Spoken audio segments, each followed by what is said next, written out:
महादेव की महिमा। एक प्रेरणादायक हिंदी कहानी। कभी कभी जीवन हमें ऐसे मोड़ पर लाकर खड़ा कर देता है जहां आस्था ही एकमात्र रास्ता बचती है। आज हम आपको सुनाने जा रहे हैं महादेव की महिमा, एक ऐसी सच्ची कहानी जो आपके मन को झकझोर कर रख देगी।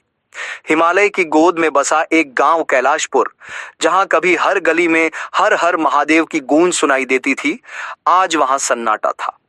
लेकिन इस सन्नाटे को तोड़ा एक युवक आदित्य ने। आदित्य, जो भगवान को नहीं मानता था, एक दिन उस मंदिर की सीढ़ियों पर जा पहुंचा। और फिर जो हुआ। भारत के उत्तर में स्थित हिमालय की गोद में बसा था एक छोटा सा गांव कैलाशपुर। यह गांव जितना सुंदर था उतना ही रहस्यमयी भी। यहाँ के लोग बड़े श्रद्धालु थे और उनकी श्रद्धा का केंद्र थे भगवान महादेव। गांव के मध्य एक प्राचीन शिव मंदिर था, जिसे कालेश्वर नाथ महादेव मंदिर कहा जाता था। कहते हैं यह मंदिर स्वयंभू शिवलिंग वाला है, यानी कि यह शिवलिंग स्वयं धरती से प्रकट हुआ था। हर सोमवार गांववासी व्रत रखते, बेलपत्र चढ़ाते और हर महाशिवरात्रि को विशाल मेला लगता। परंतु जैसे जैसे समय बीता, आधुनिकता की चकाचौंध में लोग मंदिर जाना भूलने लगे। अब शिव मंदिर में सिर्फ एक बुजुर्ग पुजारी बाबा सोमेश्वर ही पूजा करते थे। गांव के युवा व्यस्त हो गए मोबाइल, टीवी और शहर की नौकरी में। कैलाशपुर में एक युवक रहता था, आदित्य। वह पढ़ा लिखा, समझदार और कर्मशील था, लेकिन उसे ईश्वर और भक्ति में जरा भी विश्वास नहीं था।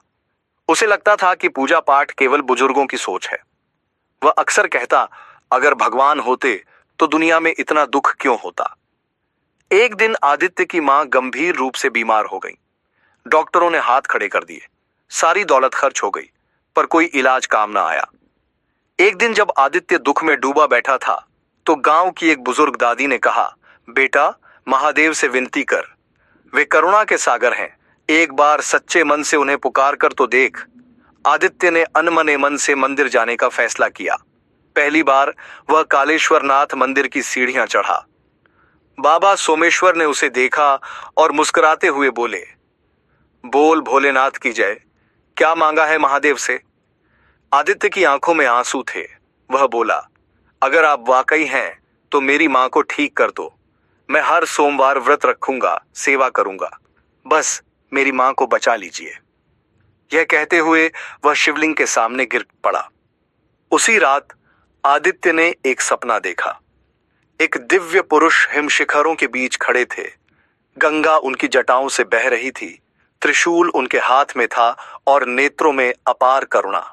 उन्होंने कहा, आदित्य, तुम्हारी भक्ति ने मुझे खींच लाया है।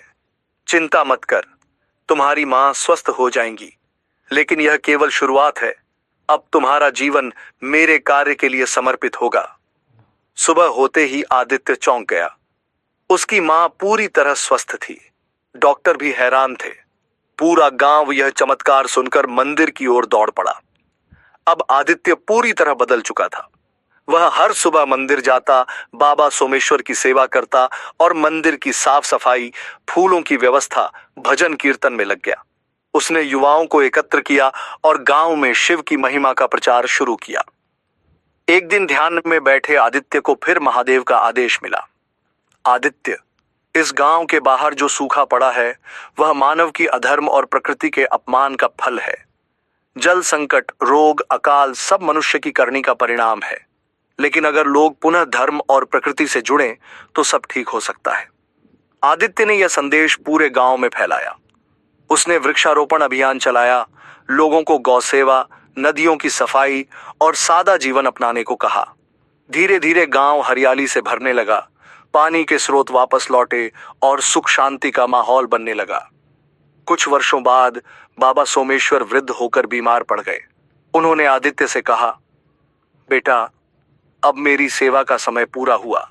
अब यह मंदिर, इसके रक्षक, इसके संतुलन की जिम्मेदारी तुम्हारी है। लेकिन ध्यान रखना, सच्चा भक्त वह है जो शिव में विश्वास रखे, चाहे विपत्ति हो या समृद्धि। बाबा ने अपने नेत्र बंद किए और शांति से समाधि में लीन हो गए।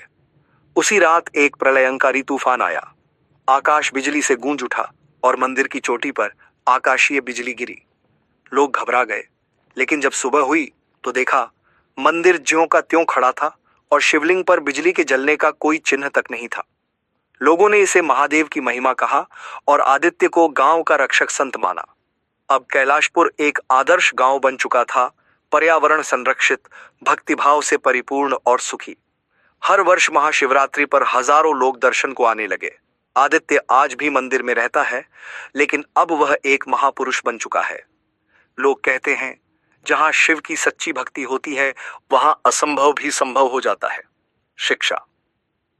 महादेव की महिमा अपरंपार है। वे केवल पूजा पाठ से नहीं बल्कि सच्चे मन, सेवा, सादगी और सत्य के पथ पर चलने वालों पर कृपा करते हैं। जब हम अपने कर्मों को शुद्ध करते हैं और दूसरों के लिए भी सोचते हैं तो शिव स्वयं हमारे मार्गदर्शक बन जाते हैं। और यही है महादेव की महिमा। जब कोई सच्चे दिल से पुकारता है तो भोलेनाथ अपने भक्त की रक्षा अवश्य करते हैं। अगर आपको यह कहानी प्रेरणादायक लगी हो तो इसे जरूर लाइक करें, शेयर करें और हमारे चैनल सब्सक्राइब जरूर करें। जय भोलेनाथ। ओम नमः शिवाय।